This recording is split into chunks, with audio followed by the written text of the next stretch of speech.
Bang, bang, bang.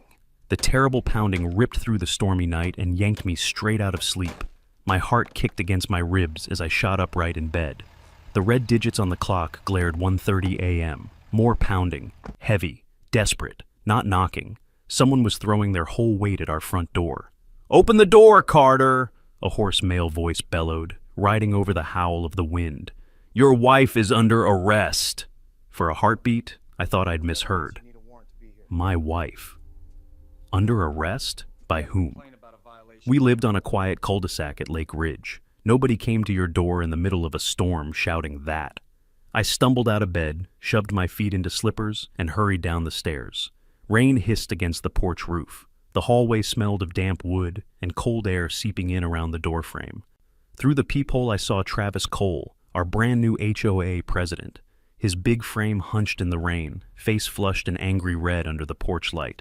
Behind him loomed 3 other men in dark jackets with HOA enforcement stenciled across their backs in crooked white letters. Each carried a long flashlight like a club, and one had what looked uncomfortably close to a steel baton. These weren't cops. These were neighborhood bullies dressed up like authority. A voice floated down the stairwell behind me, still thick with sleep. "Ethan, what's going on?" I turned toward the woman I'd shared my life with for 8 years, Maya Carter. To me, she'd always been the soft-spoken clerk from the county courthouse, the woman who brewed a perfect medium roast coffee every morning and read mystery paperbacks under the amber lamplight at night. Our life had been slow, predictable, even cozy, until Travis Cole moved in 6 months ago and started turning our HOA into his own petty kingdom. He'd harassed us over the shade of our fence paint, the lavender pots by the steps, even the angle of our mailbox. But tonight he'd crossed a line I couldn't make sense of. I kept my voice low. "It's Travis, and a few of his guys. They're saying you're under arrest." "Under arrest?" Maya repeated, and for just a second I thought I heard the tiniest spark of amusement in her voice. No fear at all, just a dry, almost weary disbelief. Another round of pounding rattled the door on its hinges. "Carter, open this door before we break it down. We got a gas leak report. Step aside." Gas leak? That was a new twist. My palms were sweating against the cold brass doorknob. 4 grown men outside in the dark, claiming there was danger inside the house. How was I supposed to fight that? "Maya, call the cops," I hissed over my shoulder. "Right now." But she shook her head slowly, eyes narrowing in a way I'd never seen before. There was a sharp glint there, cool, professional, so out of place on the gentle face I woke up next to every morning. "That won't be necessary," she said, her voice calm, almost too calm. "Let me handle this." She walked past me, steady as if this were an ordinary evening chore. She zipped up the gray jacket she'd thrown over her pajamas, then slipped her hand to her hip, where I saw the outline of something I had never noticed in our entire marriage. Maya drew out a police-issue handheld radio, thumbed the button, and brought it to her mouth. Her tone dropped into something firm. Clipped, unmistakably official. "Dispatch, this is Sheriff 225 Sierra. Confirm my ID. I've got 4 armed impersonators at my residence." A burst of static crackled from the speaker, followed by a woman's steady voice. "Copy that. 225 Sierra. Units en route. Hold your position, Sheriff." I swear the temperature in the hallway seemed to plummet. The men outside heard every word through the thin door, saw the radio glowing in her hand. Their flashlights wavered. Even Travis took a single instinctive step back. Maya lowered the radio, but didn't clip it away. She fixed her eyes on the man at our door and spoke through the wood, each syllable sharp as glass. "You might want to step off my porch before backup arrives." Thunder cracked somewhere over the lake. Rain blew sideways across the porch, rattling the wind chimes. For a long second, nobody moved.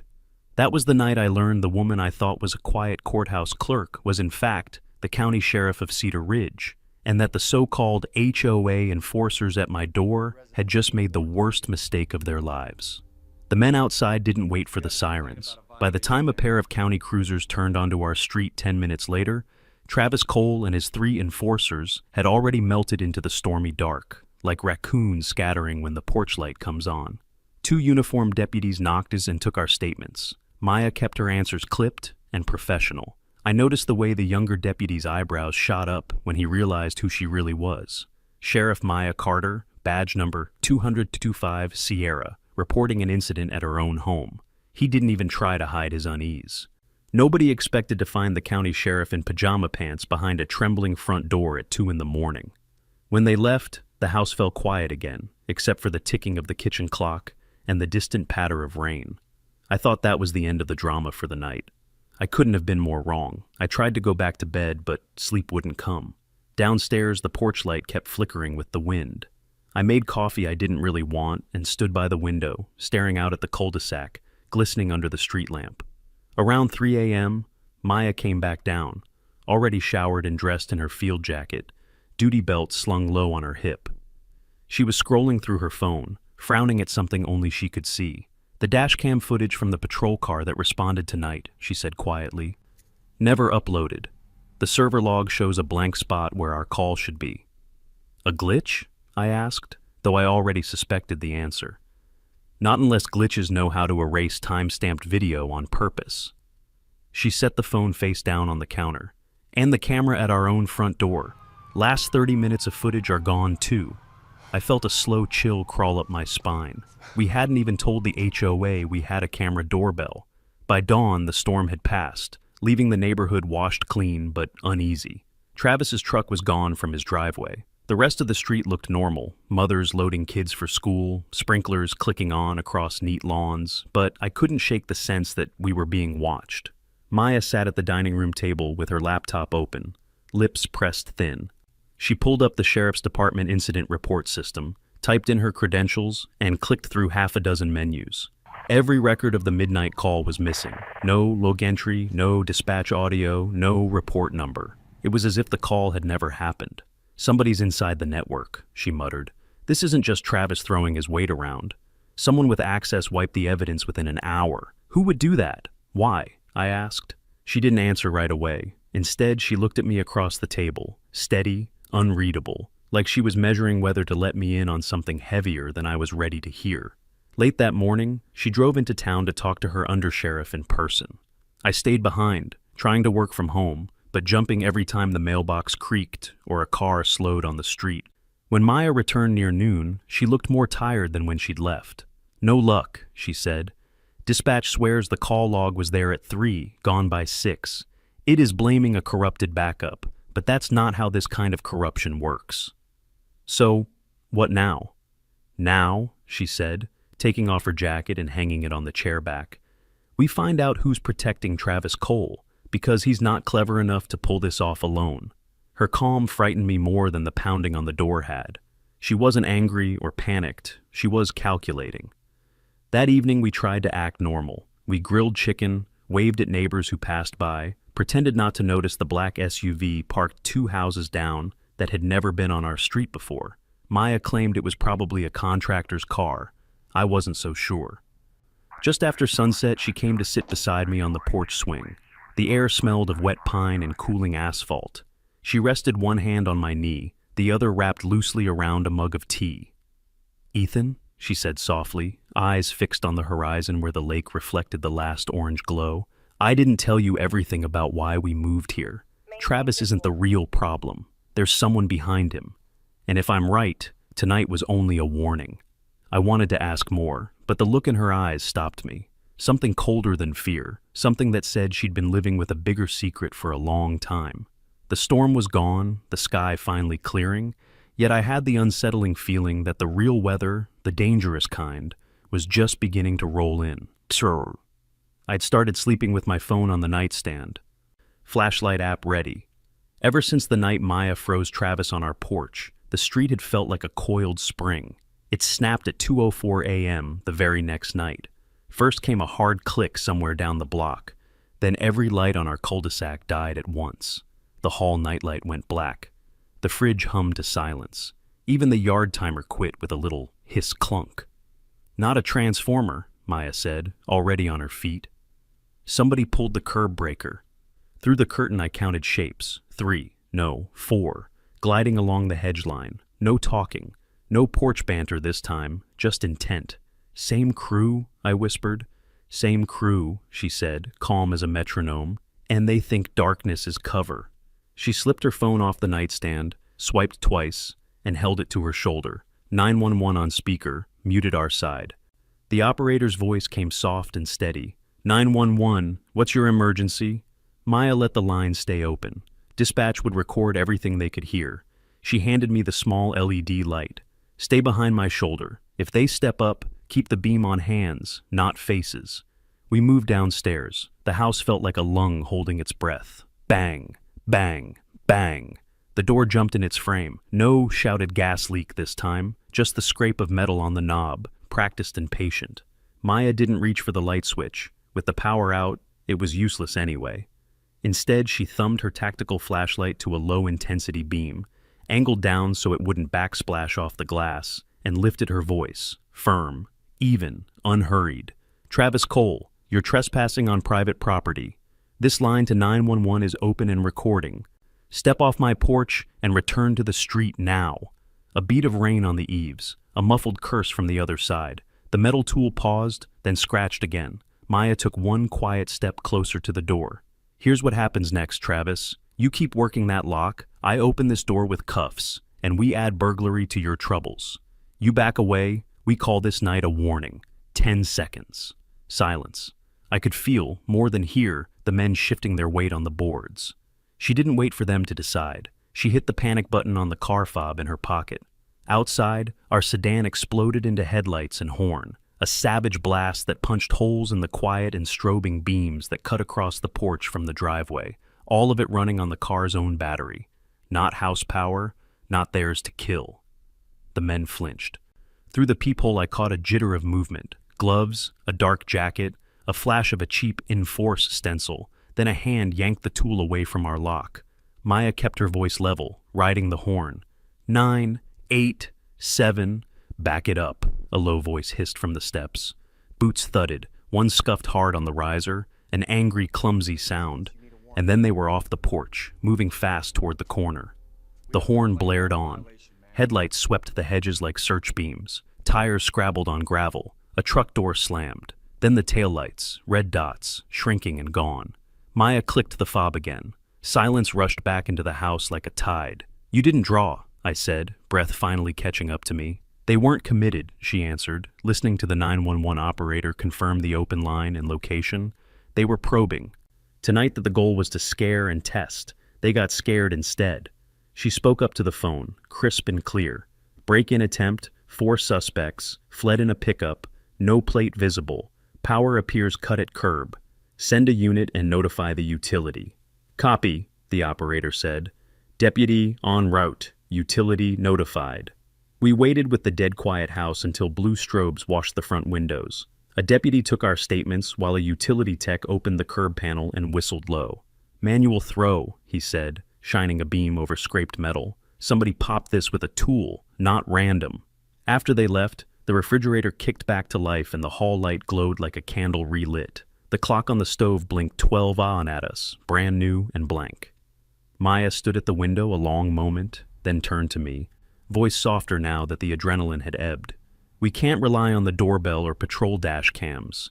They've already proven they can wipe or sidestep both. I nodded. So, what do we trust?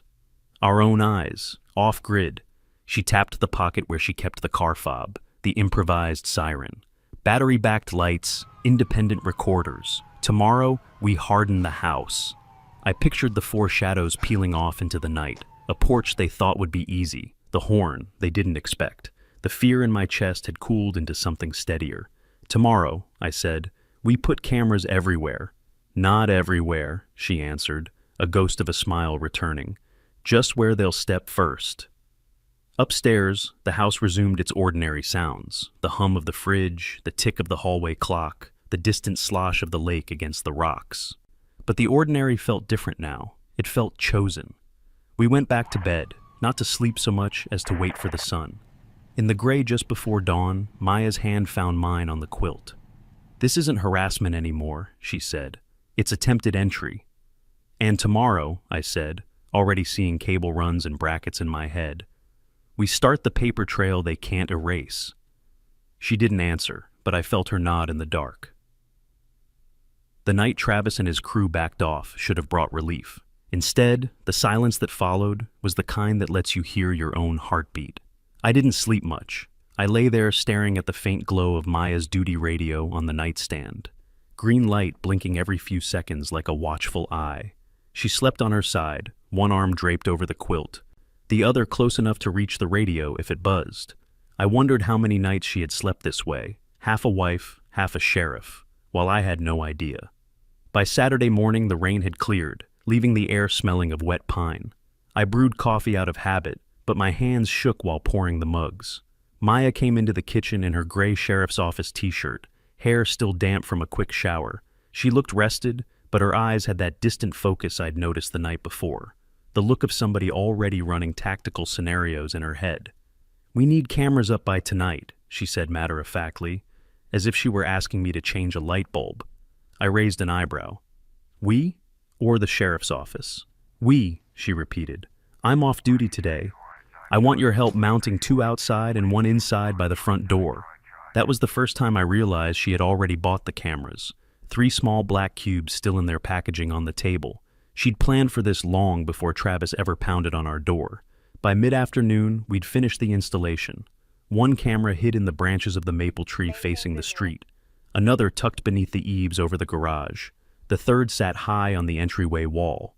The feed streamed to her encrypted tablet. As evening settled in, Maya sat at the dining room table, reviewing the footage on fast forward. Cars, dog walkers, a kid delivering flyers, nothing unusual. Yet the tension in the room didn't lift. Around 8:30, a subtle crackle from the duty radio broke the quiet. 225 Sierra, you copy? Patrol 26 just flagged a suspicious pickup cruising your block.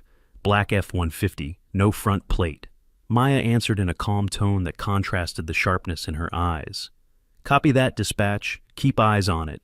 I'm at residence with visual on street." I walked to the window and peered out through the curtains. A set of headlights had just rolled slowly past our driveway, then disappeared around the corner. "It's them, isn't it?" I asked. "Probably just a drive-by check," she said, but her fingers never left the radio. Sunday morning brought sunshine, neighbors walking dogs as if nothing had happened. Still, whispers followed me when I went to pick up the newspaper. The story of Travis's late-night stunt was already making the rounds. People nodded politely, but with that look, half curious, half cautious, like they weren't sure whether to pity us or avoid us. Maya kept to herself most of the day, typing notes on her tablet, cross-checking something on her phone. I tried to work on a client project but couldn't keep my eyes off the street. By afternoon, I finally asked, "You're logging a case, aren't you?" She nodded. "Paper trail. Everything Travis has done, date, time, witnesses. If he escalates again, we'll have it on record." Her composure was steady, but I caught the fatigue around her eyes. The strain of protecting a town while trying to live like an ordinary neighbor was starting to show. That evening, we decided to take a walk around the loop, something we hadn't done since the first incident.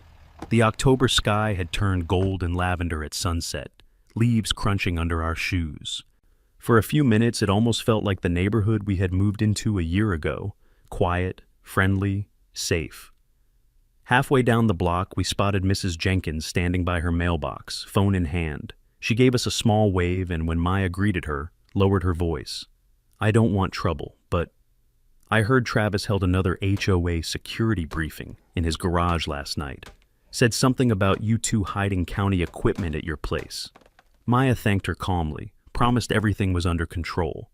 The moment we turned the corner, though, her jaw tightened. "They're seeding the rumor," she said. "Classic tactic. Create suspicion before you make your next move." Later that night, just as we were locking up, the motion alert pinged on her tablet. The street camera feed showed a figure pacing near the far end of the cul-de-sac, hood pulled up, face hidden in shadow, hands moving, as if speaking into a handheld device. Maya tapped the radio. "Dispatch, 225 Sierra. Possible surveillance on my block, north end by the Maple. Send unit for a slow roll-by." Her voice was even, but her hand rested near the holstered sidearm at her hip. The figure slipped out of view before the patrol car arrived. When we finally went upstairs, I paused by the window. The maple leaves outside stirred in the breeze, shadows shifting under the streetlight. I couldn't tell whether the quiet was real or just a pause before something worse. Maya came to stand beside me, coffee mug warming her hands. "You don't have to be scared," she said softly. "I'm not scared," I answered, though my throat felt tight. I just don't like feeling like prey in my own home. She gave a faint smile. Then we make sure we're never prey. Let them make the next mistake. I nodded, but kept watching the dark street below. I had a feeling that next mistake wasn't far off. The next few days passed with a strange, brittle calm. No late-night pounding on the door, no prowling trucks, but the quiet felt staged, like the silence before a courtroom verdict. Maya spent her evenings at the dining room table with a legal pad and her county laptop open beside the encrypted tablet. Every so often I'd hear the faint click of her pen as she jotted a note, or the static hiss of her duty radio when dispatch called out routine traffic stops across the county. I learned to tell, by the way she tilted her head, which transmissions were worth her attention and which she let slide. One night, I brought her a fresh mug of coffee and asked the question that had been burning in me since the break-in attempt. "You're planning something, aren't you?" She didn't look up right away. "Planning? No. Preparing? Yes." She flipped the pad around so I could read the header she'd written in block letters. OP Mallard, Evidence Gathering Strategy. "Mallard?" I asked. "A decoy bird," she said, lips curling in a faint grin. "You make it look vulnerable so the hunter takes the shot. Travis thinks he's running the game. We'll give him a chance to prove it." That weekend, she quietly upgraded our porch camera to a dual-angle lens with infrared and mounted a motion-activated mic near the garage light. She added a sticker that read, "Video surveillance in use," then winked at me. "A sign won't stop them," I said. "Exactly," she replied. "If they ignore the warning, it tells us what we need to know in court." She also installed a dummy lockbox in the basement, an empty steel case with a shiny combination dial. She set it where Travis's crew could see it if they ever got inside again. It was pure bait. On Monday evening, after most neighbors had turned in, we sat in the living room, the glow from the tablet casting her face in pale light. She rewound a clip from earlier that afternoon. Travis's black F-150 creeping past our driveway, slowing, then rolling on. "He's checking to see if we've dropped our guard," she murmured. "Good, let him think we're predictable." I shifted uneasily on the couch. "Maya, I'm all for catching them, but you're drawing them back to the house. Isn't that dangerous?" "It is," she admitted. "That's why we'll control the timing." Her calm tone both reassured and unsettled me. This was the same woman who used to laugh at cheesy cooking show bloopers. Now she sounded like a field officer setting an ambush. On Tuesday, just after sunset, a neighbor's teen, Logan, came knocking, eyes wide. "Mr. Carter, there's some guys by the HOA shed behind the pool house. They've got flashlights. I think one's Travis." Maya stepped to the porch before I could even respond. "Thanks, Logan. Head on home. We'll handle it." She waited until the boy's bike disappeared down the sidewalk, then unclipped her radio from her belt and pressed the side button. "Dispatch, this is Sheriff 225 Sierra. Confirm my ID. I've got possible trespassers near the HOA maintenance shed by Lakeview Pool. Request a quiet unit, no sirens." The answer came back after a beat of static. "Copy, 225 Sierra, identity confirmed. Unit 12 en route, lights only." I'd heard her use the call sign before on routine county traffic, but hearing her deploy it in our own neighborhood sent a cold shiver up my neck. The voice that answered wasn't my wife's, it was the sheriff. We drove separately, she in her unmarked County Explorer, me trailing in my sedan at her insistence. She told me to stay 2 houses back and keep my phone recording. When we reached the cul-de-sac by the pool, the men were gone, only wet footprints on the concrete path, fresh mud on the shed's padlock. Maya crouched, clicked a quick photo with her department phone, then stood. "They're scouting for a weak entry," she said. "They'll try again. We'll let them." Her voice carried that same measured certainty. No anger, no panic, just strategy. Back home, she spread a county map across the table, marking in red every camera angle and streetlight. I realized then how much of her world was built on perimeter lines and blind spots. I helped her label each camera feed and synced my phone to her secure cloud. Before bed, she said, almost as an afterthought, "Ethan, tomorrow leave the basement window slightly unlatched, just enough for someone to think they've found an oversight." I stared at her. "You're serious?" "If they believe they've discovered a weakness," she repeated, "they'll rush it, and that's when we'll have them on tape." That night, neither of us slept much. I lay listening to the soft hiss and click of her duty radio on the nightstand, the occasional burst of static as other deputies reported routine traffic stops miles away. Every time the radio cracked alive, I felt my pulse jump. Sometime past 2 a.m., while the house was still and the street outside silent, Maya's hand slid across the quilt to rest on mine. "We'll get through this," she said softly. "But tomorrow, don't be surprised if the quiet finally breaks." I squeezed her hand, but said nothing. The night felt heavy, loaded with the weight of whatever trap we'd set in motion. The following night arrived with that heavy stillness only October can bring. Air damp and cool, the moon veiled behind thin clouds that made the streetlights glow like halos. We'd gone to bed early, hoping rest might come before the next storm. I left the basement window unlatched, just as Maya had asked. That tiny defiance against common sense made my stomach twist, like leaving the front door open on purpose. Around 12:47 a.m., I woke to the faintest creak, the kind you feel in your spine before you fully hear it. I lay still, ears straining. Then came the clink scrape of a metal latch, followed by a hushed thud from somewhere below. Maya's eyes were already open. She reached over, clicked off the nightstand lamp, and slid her hand to the duty radio. Her voice dropped into the crisp tone I now recognized as pure sheriff. "Dispatch, this is Sheriff 225 Sierra. Confirm my ID." A crackle of static answered, then the dispatcher's calm voice. 225 Sierra, confirmed. Go ahead. I've got 4 armed impersonators at my residence. Basement entry point. Request immediate units. Silent approach. Advise units, this is in progress. The exchange lasted less than 10 seconds, yet I swear I could feel each syllable land like a hammer blow. We moved quietly downstairs, Maya leading, service pistol drawn, me a few steps behind with my phone recording. The living room was a pool of shifting shadows from the streetlight outside. On the tablet screen mounted near the entryway, the porch camera feed showed nothing but our wet driveway. Clear. But when Maya tapped the arrow to switch to the basement cam, we both froze. 4 shapes inside. One crouched near the fake lockbox we'd planted that morning. The others hovered behind, faces half hidden under hoods. One of them carried what looked like a pry bar. Another had a baton slung through a belt loop. Maya's eyes stayed locked on the screen as she keyed the mic again. 225 Sierra to responding units. Suspects are inside, basement level, 3 male, 1 female, possibly armed with blunt objects. I'll hold top of stairs until you arrive. Advise when you're 2 minutes out. The camera's night vision glow made the intruders look ghost pale. I recognized the tallest immediately, Travis Cole, his shaved head and square shoulders impossible to mistake. He was prying at the dummy box with the stubborn focus of a man sure he was about to find treasure. I whispered, "They're falling for it." Maya didn't answer. Her breathing was slow and measured, her stance rigid but controlled. Even in that dim light, I could see the small shift of her weight, ready to react. From outside came the faint hum of a vehicle slowing without sirens.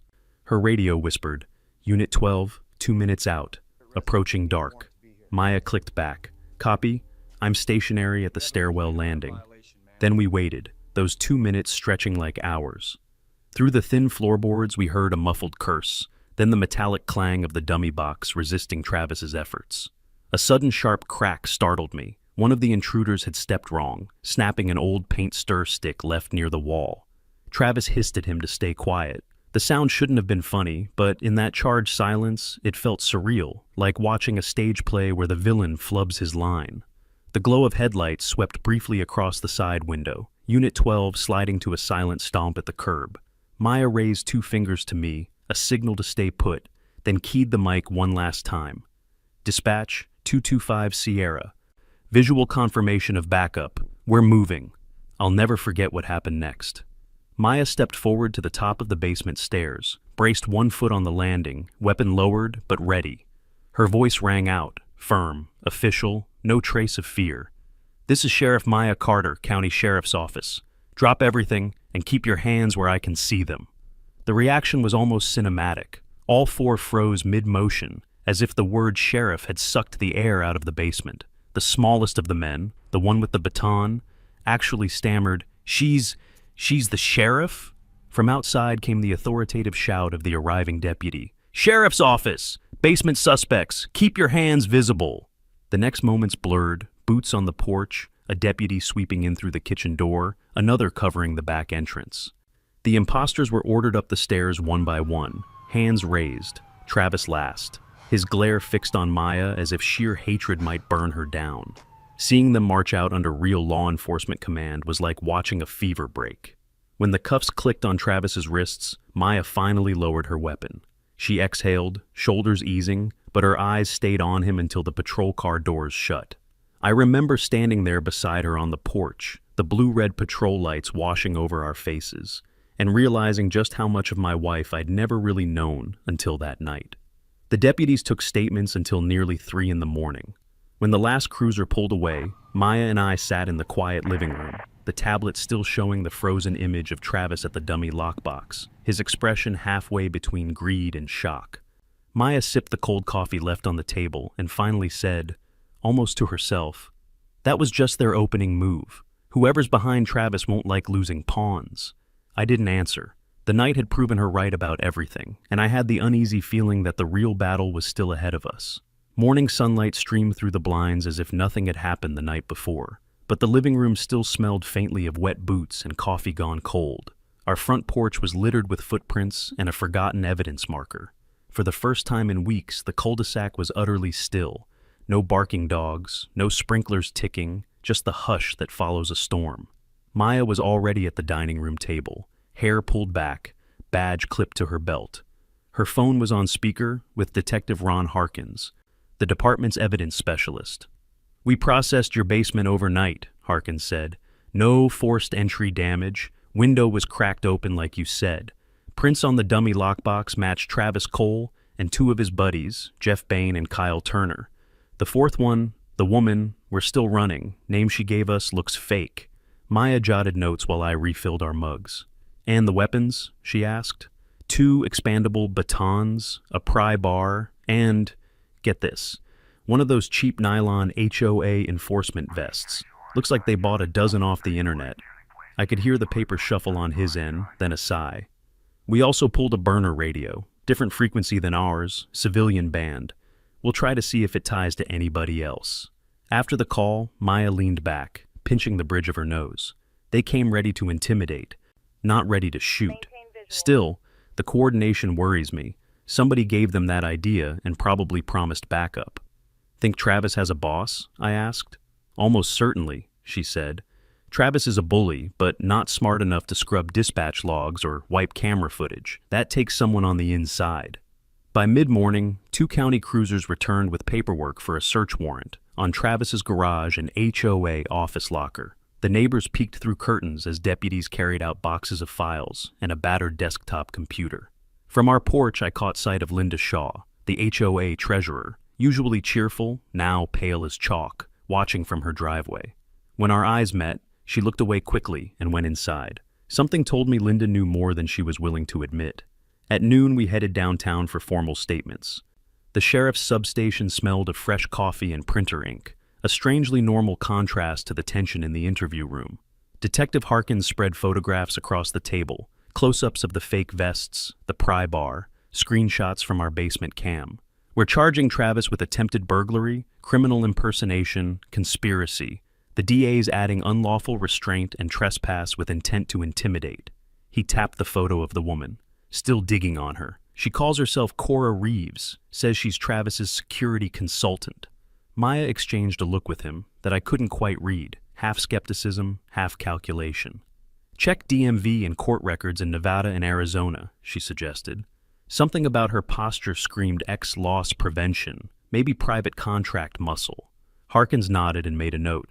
That evening back home, we sat on the porch swing, watching the sky turn violet over the lake. For a few minutes, the quiet felt almost peaceful, until my phone buzzed with a news alert. HOA president and 3 others arrested in late-night break-in. The article showed a grainy booking photo of Travis, eyes red-rimmed, jaw clenched, and quoted an unnamed neighbor describing me as a troublemaking homeowner stirring things up. I lowered the phone, muttering, "They're already spinning it." Maya gave a short, humorless laugh. "Of course they are. That's why we document everything. Facts outlast gossip." Just before dark, we heard slow footsteps on the gravel path. Linda Shaw appeared at the edge of the porch light, clutching a folder to her chest. "Sheriff Carter, Mr. Carter, can I talk to you a minute?" Her voice trembled. Maya invited her up. Linda perched on the wicker chair as if ready to bolt.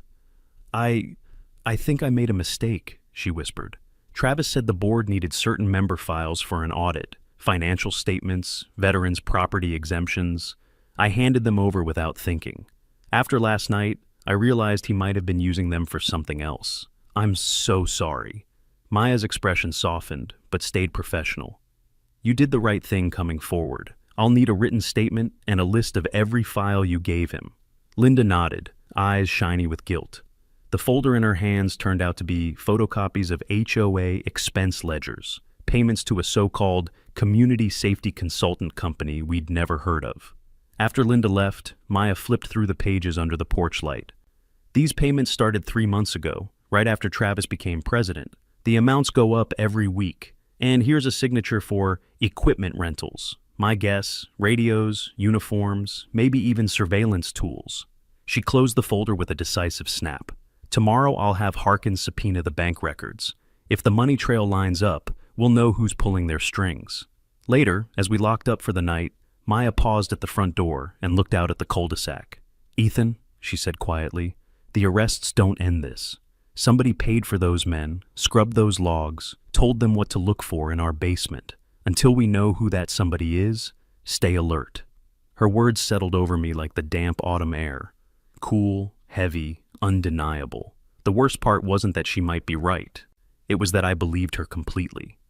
The day after Travis's arrest felt like the eye of a hurricane. Bright skies, crisp autumn air, yet every neighbor on our cul-de-sac carried the same stiff politeness, the way people act when they're trying to pretend nothing happened. Maya didn't share their optimism. By sunrise, she was on the phone with Detective Harkins, coordinating the warrant to dig deeper into the HOA's financials. I caught pieces of the conversation while buttering toast. Yes, Ron, start with the bank that handles the dues account. Pull every transfer to that so-called community safety consultant company, the one Linda flagged. I want invoices, check memos, everything since July. I couldn't help blurting, you think the whole HOA board's in on it? Maya covered the mouthpiece and gave me a look. Maybe not all, but somebody higher than Travis gave the green light. By mid-morning, we met Harkins at the substation's small conference room. He had the kind of grin that meant he'd struck gold.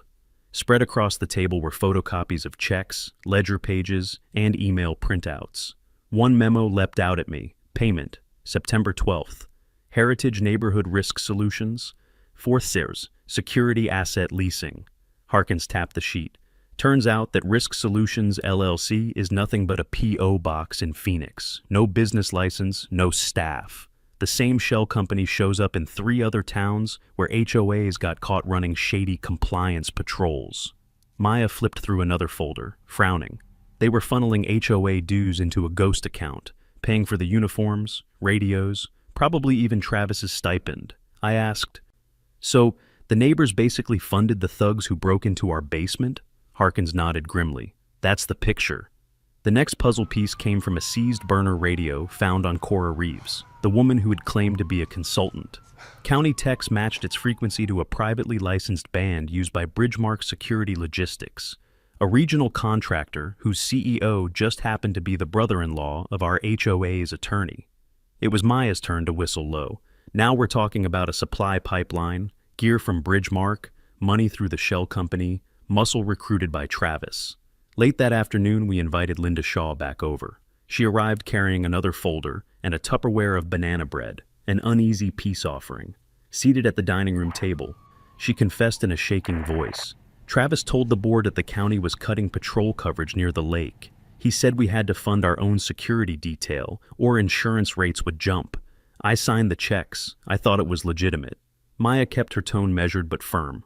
Linda, you and I both know the county never issued that warning. We'll need you to testify that Travis presented the invoices as official business. Linda nodded, eyes brimming. I will. I feel awful. Neighbors trusted me. That night, the 3 of us sat in our living room, with ledgers spread across the coffee table. Maya highlighted dates. Linda pointed out initials that matched other board members. I read off routing numbers. Piece by piece, the conspiracy took shape. July. Travis elected HOA president. August, shell company. Heritage Risk Solutions begins billing for community security assets. September, Bridgemark Logistics supplies radios and equipment. October, Travis's enforcement team starts late-night patrols, culminating in the break-in at our house. Near 10 p.m., as Linda gathered her things to leave, the motion alert pinged on Maya's tablet. The street camera feed showed a white SUV idling by the mailbox cluster. Lights off, windows tinted too dark to see inside. Maya watched for a long moment before speaking quietly into the radio. Dispatch, 225 Sierra. Plate check, white SUV, no lights, parked on Lakeview Court near the mailboxes. Static. Then the dispatcher's reply. 225 Sierra, plate unreadable on camera, Unit 10 rerouting for visual. The SUV rolled off before the patrol car arrived. Maya muttered, "They're testing response times. This isn't over." The following morning, Harkins texted, "Search of Bridgemark office revealed rental contracts for 2 more HOAs in the county. Same pattern. Sending copies." Maya stared at the text and said to me, "It's bigger than Travis. We're looking at a business model. Sell fear to boards, skim the dues, keep everyone quiet with intimidation." Her calmness carried a weight that made me grip my coffee mug tighter. That evening we went for a cautious walk around the block. Leaves crunched underfoot. Porch pumpkins smiled their carved grins. Most neighbors averted their eyes or waved stiffly. Halfway back home, old Mr. Grant, a Vietnam vet who lived 2 doors down, called from his porch. "Sheriff Carter, glad you got those hooligans last night, but watch your 6. Folks like that never act alone." Maya thanked him with a nod. The warning lingered with me the rest of the walk. Back inside, I asked the question I'd been avoiding all day. "How far up do you think this goes?" Maya set her jacket on the chair and looked at me steadily. "If shell companies and security contractors are involved, it's crossing county lines, maybe state. The next step is federal." I felt a chill despite the warm room. We'd started with nosy HOA complaints about our fence, and uncovered what looked like organized racketeering. Just before bed, she typed up a preliminary case brief for the DA's office and paused to glance at me over the laptop screen. "Ethan, brace yourself. Once we push this upward, they'll fight back. Lawsuits, smear campaigns, maybe worse." I thought of the SUV by the mailboxes, the wiped camera footage, the way Travis had glared at her, even in handcuffs. I believed every word. If there's one thing I've learned from living with Maya, it's that she doesn't wait for trouble to knock. She goes out and meets it halfway. 2 days after we pieced together the shell company scheme, she and Detective Harkins were already drawing battle lines. They met in our dining room at 8 in the morning. I played host, setting out a pot of coffee while they spread maps, ledgers, and a printout of Bridgemark's client list across the table. "We can't just arrest a company," Harkins said, stabbing a finger at the spreadsheet. "We need to catch them operating. Money in, muscle out." Maya nodded. "We bait them with what they want, more business. If we set up a false community ready to hire their services, we can follow the money straight to the accounts." She looked at me then, as if measuring whether to tell me the next part. "Ethan, I want you to play the role of a new HOA board president, someone willing to sign a trial security contract. They won't suspect you." I nearly dropped my coffee spoon. "You want me to be the bait? Maya, I'm not a cop." "You're not supposed to be," she said gently. "That's why it works." By noon, Harkins had arranged for a vacant lakeside duplex, county-owned and perfect for staging a fake HOA office. Maya drafted a brief letter of intent using a fictitious HOA name, Lakeview Bluffs Home Association. I asked her, "Isn't this entrapment?" Harkins chuckled. "Nope, we're not persuading them to do anything illegal. We're just giving them the stage to do what they already do." That evening we rehearsed my cover story. I was to pose as Ethan Blake, a retired contractor recently elected HOA president of Lakeview Bluffs, worried about break-ins and eager to try a private security option. Maya coached me on how Travis had pitched the program to our real HOA, same buzzwords, same questions. I couldn't help but laugh nervously. "I sound like the world's most gullible neighbor." Maya smiled. "Exactly the point." 2 days later, I sat in the stage duplex's front office, wearing khakis and a windbreaker, a borrowed HOA name tag pinned to my shirt. A discreet lapel mic hid under my collar, linked to the county's surveillance van parked half a block away. At precisely 3 p.m., a black SUV pulled up. Cora Reeves stepped out first, her leather jacket zipped to the chin, followed by a clean-cut man carrying a slim briefcase. Maya's voice came soft and steady through the tiny earpiece they'd given me. Stay calm, Ethan. That's Bridgemark's regional rep, Daniel Firth. Just follow the script. Inside, Cora introduced herself as Security Operations Consultant. Firth did most of the talking, smooth, polite, with that salesman's ease that made you want to nod along. We specialize in neighborhood compliance and deterrence patrols, he said, sliding a glossy pamphlet toward me. First month is discounted if you sign today. I flipped through the pamphlet, pretending to study the pictures of uniformed guards and patrol SUVs. What about uncooperative residents? I asked, careful to sound naive. Firth gave a practiced smile. Our team has experience in de-escalation and, when necessary, enforcement of HOA regulations. Sometimes a visible presence solves problems before they start. From the van, Harkins whispered in my earpiece. That's our keyword, enforcement. Keep him talking. I leaned back in my chair, acting reluctant. I'm not sure the board will approve. Could we start small, say, weekend night patrols?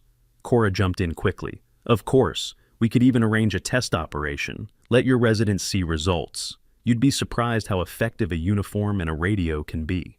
I almost winced at how close she came to bragging. As they outlined the contract, Firth mentioned the preferred payment method. We usually run funds through Heritage Neighborhood Risk Solutions, streamlines HOA compliance. I shot a look at the pamphlet, pretending confusion.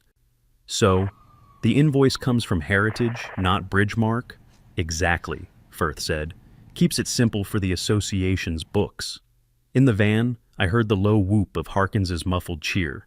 They had just confirmed the money trail we needed. When the pair finally left, shaking my hand like we'd sealed a real deal, Maya and Harkins came in from the surveillance van grinning. You were perfect, Maya said, patting my shoulder. They pitched everything we suspected. Security assets, shell billing, even test operations. Harkins held up the signed preliminary proposal I'd pretended to accept. And now, we've got a paper trail. That night at home, I couldn't shake the adrenaline buzz. Maya noticed and poured me a late coffee. You did well, she said, but don't relax yet. We'll need a second meeting to trigger the money transfer. Once that hits the Heritage account, we'll have grounds for federal fraud charges. I asked quietly, you think they'll come after us if they find out? Maya's eyes softened, but her answer was steady. They already came after us. We just turned the lights on. The following afternoon, Bridgemark emailed Ethan Blake the full contract, complete with routing numbers, early payment discounts, and an optional clause for resident compliance interventions. The phrase made my stomach tighten. Maya drafted a reply setting up a wire transfer for the following Monday. The plan was simple. The FBI cyber fraud unit would intercept the transfer mid-route, freezing the shell company's account at the moment the funds landed. Once the money hits and stops, Harkins said over the phone, we'll knock on doors with federal warrants in hand. That weekend, we kept a low profile. Neighbors still whispered about the basement break-in. A few had started peeling the HOA enforcement stickers off their mailboxes. It felt like the whole community was holding its breath. Late Sunday night, Maya and I sat on the porch swing under a pale moon. The street was quiet except for the hum of crickets. She reached for my hand and squeezed gently. Tomorrow decides how deep this rabbit hole goes, she said. Once the wire hits, we'll see who tries to pull it out of the trap. I nodded, staring out at the calm street that suddenly felt more like a stage set than a neighborhood. We both knew dawn would bring more than another ordinary Monday. The Monday of the sting dawned too bright for how heavy my stomach felt. The lake shimmered under a soft gold sunrise that should have promised an ordinary week. But by 8:30, Maya's dining room command post looked like a mini field HQ, laptops open, radio charger humming, a thermos of strong coffee standing guard. I kept pacing between the window and the table while she double-checked the secure line with Detective Harkins and an FBI cyber fraud agent named Claire Whitman. Transfer window opens at 9:05, Claire's voice crackled over the speakerphone. Once the funds ping the Heritage account in Phoenix, we freeze it. Need your sheriff's dispatch, standing by for immediate arrest warrants. Maya replied with the crisp steadiness that always calmed me. 225 Sierra to all units. Stand by for go signal at 9:10. Suspects include Bridgemark Regional Rep and any HOA co-signers who appear to collect payment. I poured myself another cup of coffee I didn't need. At 9:04 a.m., sitting at the staged HOA laptop as Ethan Blake, I clicked the final submit button on the wire transfer. Eighth hunters from our Lakeview Bluffs HOA dummy account to Heritage Neighborhood Risk Solutions. The loading icon spun and spun before a green checkmark appeared. My heart thumped louder than the little ding that followed. Claire's voice came through the speaker. Wire confirmed, funds received in Heritage account, 3, 2, hold. A different voice cut in. Mail, calm, controlled. Cyber ops here, funds locked, account frozen. Target has attempted to reroute, block successful. Maya gave a tight nod toward me. That's our hook. 10 minutes later, an encrypted text landed on Maya's phone. Firth arriving at HOA office, ETA 12 minutes. Through the front window, I soon spotted the familiar black SUV gliding into the cul-de-sac. Firth stepped out, suit jacket buttoned, phone to his ear, his stride quick and purposeful. Cora Reeves followed, carrying a thin leather folio. I whispered, "He looks like he's coming to pick up a prize." "He's walking into the net," Maya murmured back. When they entered the duplex office, I greeted them in character as the cheerful HOA president. Firth was all smiles, until Maya, standing near the coffee machine in plain clothes, raised her badge. "Daniel Firth, by order of the county sheriff's office and in cooperation with federal authorities, you are under arrest for wire fraud, conspiracy, and racketeering. Step away from the desk." For a split second he froze as if the badge itself had stunned him. Cora's eyes went wide and her folio slipped from her fingers, scattering papers across the carpet. The next few minutes moved like clockwork. Harkins entered with 2 deputies from the side door. FBI agent Claire followed, already gloved to secure Firth's phone and briefcase. A second county unit escorted Cora out in handcuffs while she muttered under her breath. Through it all, Maya's voice stayed calm and professional, reading Miranda rights in that measured sheriff's cadence I'd heard only once before, during the basement arrest of Travis Cole. The real drama came when Harkins powered up Firth's laptop on site. Within seconds, the screen lit up with live transaction dashboards, routing numbers, payment histories, even lists of preferred HOA targets flagged by veteran-heavy neighborhoods. It was all there, laid out like a corporate playbook for intimidation. Claire let out a low whistle. "This is more than fraud. We've got evidence of coordinated interstate activity, money laundering, unlicensed private security operations, tax evasion, the works." Outside, curious neighbors gathered on sidewalks as 3 unmarked SUVs and 2 county cruisers idled under the oaks. A few filmed with their phones while deputies loaded boxes of seized electronics and files into the vehicles. For me, the most striking moment was watching Firth, so polished an hour earlier, now seated in the back of a cruiser, staring straight ahead, as if trying to compute how the ground had shifted beneath him. Back at our house that afternoon, the tension that had clung to the neighborhood for months finally began to crack. Mrs. Jenkins from next door brought over a plate of cookies as a silent peace offering. Mr. Grant, the Vietnam vet, tipped his cap at Maya with quiet respect, but Maya didn't linger in the warmth of relief. She stayed at the dining room table long after dark, typing her official incident summary for the Joint County Federal Task Force. "We're not done yet," she said, glancing up at me. "Firth will talk. He'll have to. Whoever funded Heritage will want to plug the leak fast, and that's when they make mistakes." Around 9 p.m., her duty radio hissed to life. 225 Sierra, this is dispatch. Phoenix Field Office confirms shell accounts tied to a regional developer's PAC. Suspected political kickbacks. Maya exhaled slowly, shoulders settling back. That's the layer we were missing. This wasn't just HOA greed. It's tied to real estate lobbying. I remember standing there in our quiet living room, thinking about how all of this started. A fence-color dispute and a few lavender pots in our backyard, now unraveling into a scandal that reached across state lines. Later, as we finally shut the lights and headed upstairs, Maya paused halfway up the steps. The porch swing creaked in the night breeze outside, the same swing where we'd once planned summer barbecues. "Ethan," she said softly, "tomorrow I testify at the first bail hearing. After that, it's subpoenas and indictments. It'll get uglier before it gets better, but at least now we're pulling the roots out." For the first time in weeks, I felt the knot in my chest loosen. We hadn't just survived the trap, we'd sprung it on the people who built it.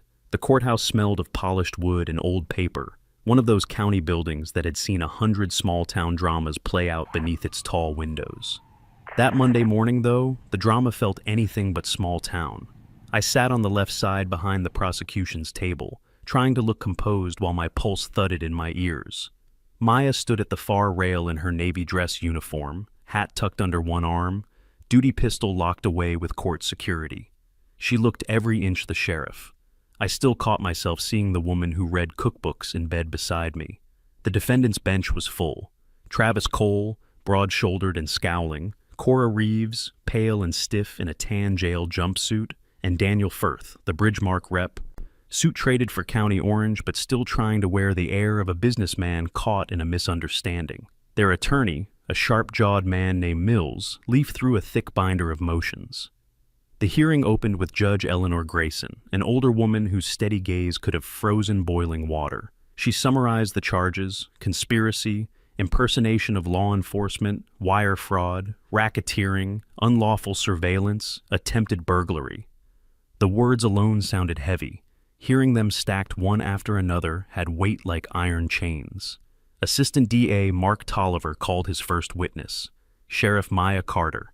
Maya stepped to the stand with calm that belied the flashbulbs from two local reporters. Tolliver started simply, "Sheriff Carter, explain how the defendants came under your attention." For the next 20 minutes, she laid out the timeline in that crisp, unhurried voice I'd first heard over the duty radio. Fence complaints, HOA harassment, basement break-in, discovery of the shell company, the sting operation. When she described the moment she'd radioed dispatch, "Dispatch, this is Sheriff 225 Sierra. Confirm my ID."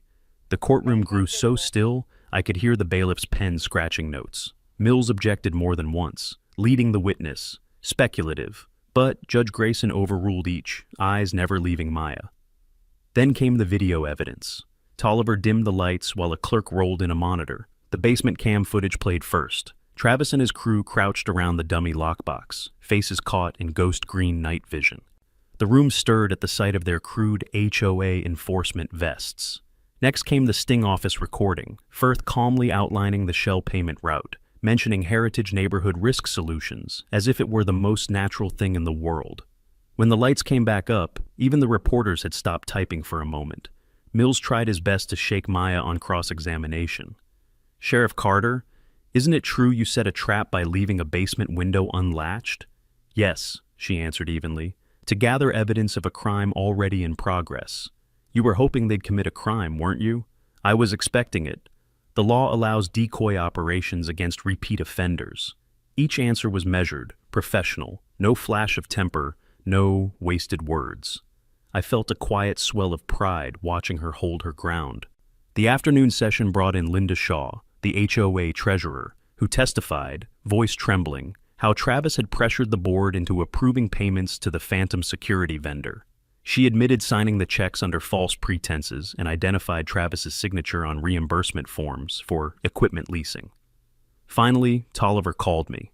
I swore in and told the court about the first pounding on our door, the fear, the look on Maya's face when she finally said, "Let me handle this." I described being the bait during the sting, pretending to be an eager HOA president, and how Firth explained the money trail himself. Mills objected a few more times, but my recorded conversation with Firth, played for the jury, left little room for argument. By the third day, the paper trail sealed the case.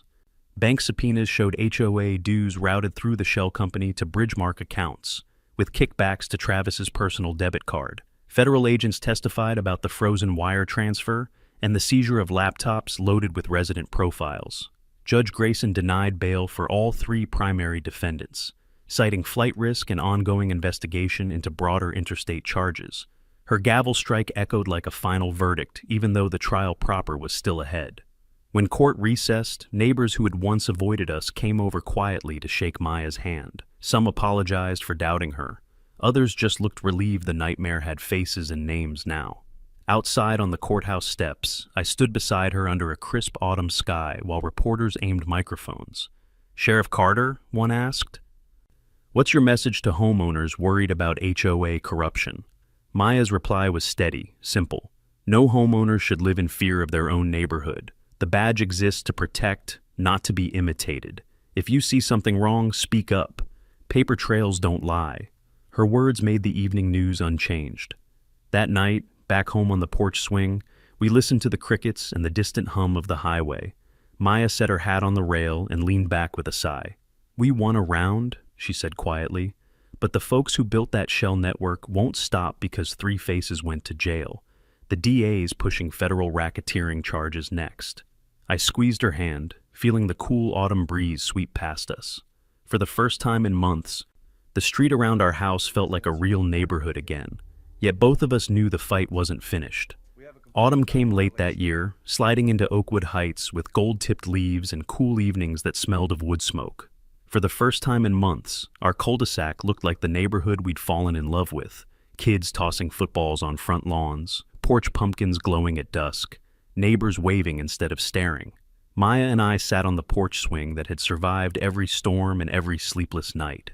She'd just finished a 12-hour shift at the sheriff's office, but insisted on walking the street one last time before dark, greeting folks as if to remind them their sheriff wasn't a headline on the news. She was still their neighbor. The trial of Travis Cole, Cora Reeves, and Daniel Firth had lasted most of the summer. All 3 were convicted: racketeering, fraud, impersonating law enforcement, and a list of lesser charges that still added up to decades behind bars. The jury needed less than 4 hours for deliberation. The evidence, videos, wire transfers, surveillance photos, spoke louder than any speech. Judge Grayson's sentencing remarks stuck with me.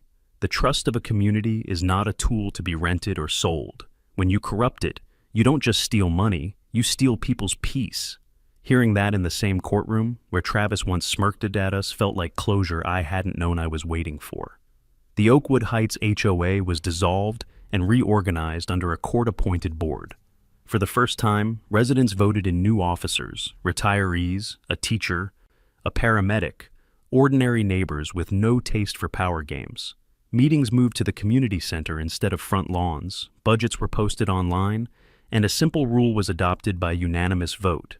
No one may hold a security title without verifiable law enforcement credentials. Maya declined the invitation to chair the board. "I'm the county sheriff," she said at the microphone. "My job is to support you, not boss you around." The applause that followed was the kind that makes your throat tighten. In October, the county hosted Unity Day at the park. Food trucks, live bluegrass, kids' games. Maya gave a brief safety talk under the big white tent. How to spot fake authority, when to call 911, why community notes should never be ignored. She kept it short and light. Even joked about her first night in Oakwood when she couldn't get the fence gate open. By the end, people were laughing again, not whispering. I watched from the cider stand as kids lined up to take photos with her. No badge on display, just Maya in jeans and a ball cap, smiling as she knelt beside them. A little girl asked if she could learn the move that makes bad guys drop their gun. Maya promised to teach her the yell, run, tell drill instead. For the first time, I felt the street breathe easy. One afternoon in November, Detective Harris from the state task force stopped by. He handed Maya a slim black case. Inside was a commendation plaque recognizing her decisive actions during the sting. He also left us a flash drive, copies of the evidence for our records. "You two built a textbook case," he told us. "We're using it now to train other counties how to handle HOA exploitation schemes." We thanked him and, after he left, sat quietly watching the sunset through the porch rails. It felt strange realizing the nightmare we'd lived through would become someone else's lesson plan. Not everything healed overnight. A few neighbors still avoided eye contact, embarrassed they'd once sided with Travis.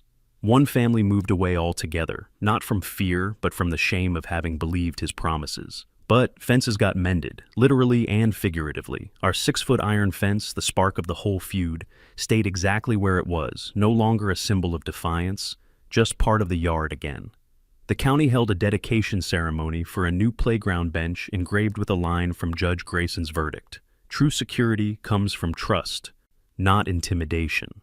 Seeing the inscription there made every sleepless night feel worthwhile. On quiet nights now, I sometimes replay the recording of Maya's calm voice over the radio. "Dispatch, this is Sheriff 225 Sierra. Confirm my ID. I've got 4 armed impersonators at my residence." That moment, clear, firm, unshaken, was when I realized my wife wasn't just the woman who brewed perfect coffee. She was the wall that wouldn't break.